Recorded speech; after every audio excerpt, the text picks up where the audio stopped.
Hello दोस्तों, मैं आप लोग के सामने फिर से एक बार क्लास 10th का बायोलॉजी के चैप्टर नंबर 1 का कुछ क्वेश्चन लेकर आया हूं जो इस प्रकार है। चलिए हम लोग सॉल्व करते हैं। पहला क्वेश्चन क्या है कि अमीबा अपना भोजन किसके द्वारा पकड़ता है। तो अमीबा अपना भोजन जो है वो किसके द्वारा पकड़ता है, तो कुटपाद के द्वारा पकड़ता है। ठीक,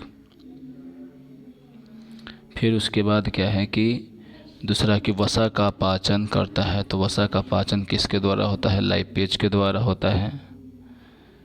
फिर उसके बाद है कि सभी हरे पौधे कैसे होते हैं। तो सब लोग जानते हैं कि स्वपोषी होते हैं। अब पूछ रहे हैं कि इनमें से किसको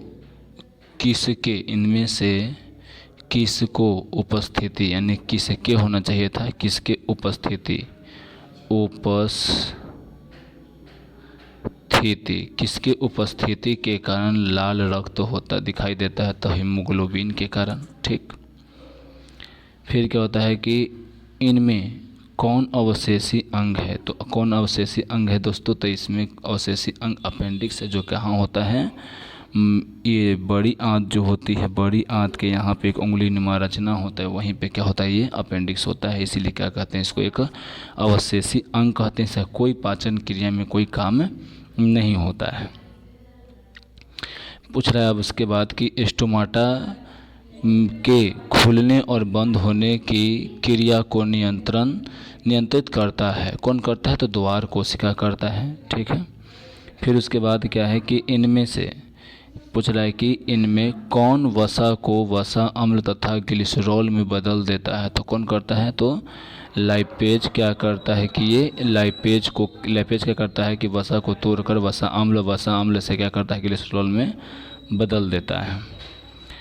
स्वपोषी पोषण के लिए क्या क्या मतलब आवश्यकता होती है, तो क्या होते हैं, स्वपोषण यानी क्लोरोफिल होता है, कार्बन डाइऑक्साइड, जल और सूर्य का प्रकाश, यानी इनमें से सभी हो जाएगा। ठीक है, मानव हृदय में क्या होता है, कितने चेंबर होते हैं। तो मानव हृदय में 4 चेंबर होते हैं। कौन कौन देखते हैं हम लोग यहाँ पे, तो मानव हृदय में ये 4 चेंबर हम लोग बनाते हैं ऐसे। तो ये ऐसे हो गया, देखिए यहाँ पर क्या हो गया, इसको ऊपर वाले भाग को बोलते हैं आलिंद कहते हैं, और नीचे वाले भाग को क्या कहते हैं, नीलय कहते हैं। तो ये जो हो जाता है, ये राइट आलिंद बोलेंगे या दायां आलिंद बोलेंगे, दायां। ठीक, और इसको क्या बोलेंगे, लेफ्ट बोलते हैं या बायां आलिंद कहते हैं। फिर इसके बाद ये राइट होगा और ये क्या हो जाएगा, लेफ्ट हो जाएगा। ठीक, यानी बायां और दाहिना और बायां हो जाएगा। ठीक, ये क्या होता है, 4 प्रकार के हम लोगों में चेंबर पाए जाते हैं हार्ट में। निम्नलिखित में से कौन मलेरिया का परजीवी है। तो मलेरिया का परजीवी कौन है, प्लाज्मोडियम है। ठीक, उसके बाद क्या है कि कवक जो है, कवक में पोषण की कौन सी विधि पाई जाती है। तो मृतजीवी होती है। और कवक जो होता है 2 प्रकार करता है। बहुत सारे कवक जो हैं वो परजीवी होते हैं और बहुत सारे कवक क्या होते हैं, मृतजीवी होते हैं। सामान्य अनुशीतलन रक्तदाब होता है, तो ये कितना होता है, 80 mm।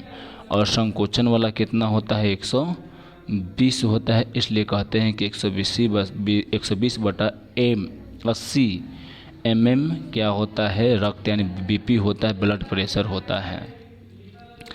रुधिर का कौन सा अवयव रक्तस्राव को रोकने में मदद करता है। कौन करता है दोस्तों, तो यहाँ देखिए ये लसिका जो है ये क्या करता है, यह एक द्रव यानी लिक्विड जैसा क्या होता है, एक द्रव होता है जो क्या करता है कि ये पांछा, जिसको ठेठ भाषा में पांछा भी कहते हैं, ये क्या जैसे करता है तो ये बाहर निकलता है थोड़ा सा, और निकले क्या करता है ये कि किसी भी जीवाणु से क्या करता है, मदद करता है रोकने, उसको मतलब मारने में, उससे लड़ने में मदद करता है। क्योंकि इसमें WBC होता है। ठीक, प्लाज्मा एक क्या है, एक लिक्विड है जो हमारे ब्लड में पाया जाता है। ठीक, ये प्लेटलेट जो होता है ये क्या करता है, रक्त को जमाने में मदद करता है। समझें,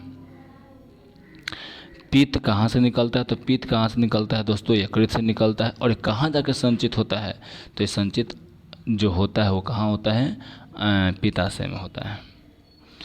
ग्लूकोज का विखंडन पायरुवेट में होता है। यह प्रक्रम संपन्न होता है। ठीक, पूछा और क्या पूछ रहा है कि पायरुवेट के विखंडन से यह कार्बन डाइऑक्साइड, जल तथा ऊर्जा देता है। यह क्रिया होती है कहाँ पे होती है दोस्तों? तो माइटोकॉन्ड्रिया में होती है। ठीक है, अब उसके बाद क्या है अगला क्वेश्चन? अगला क्वेश्चन है कि कार्बोहाइड्रेट, प्रोटीन तथा वसा के पूर्ण पाचन स्थल होता है कहाँ पे? तो आमाशय में होता है दोस्तों। ठीक, अब उसके बाद क्या है कि अल्कोहल में उबली पत्ती पर अगर आयोडीन क्या करते हैं कि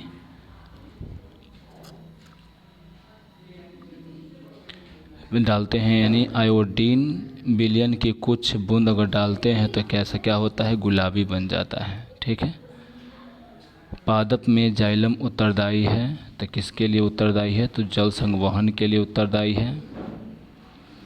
स्लाइड को सर्वप्रथम कंपाउंड माइक्रोस्कोप से देखा जाता है, तो कितना में देखा जाता है? 10 पर देखा जाता है। पत्तियों में गैसों का आदान प्रदान कहाँ होता है? तो रंध्र के द्वारा होता है। ठीक है, फिर से मिलते हैं अगले वीडियो में, तब तक के लिए अब नमस्कार।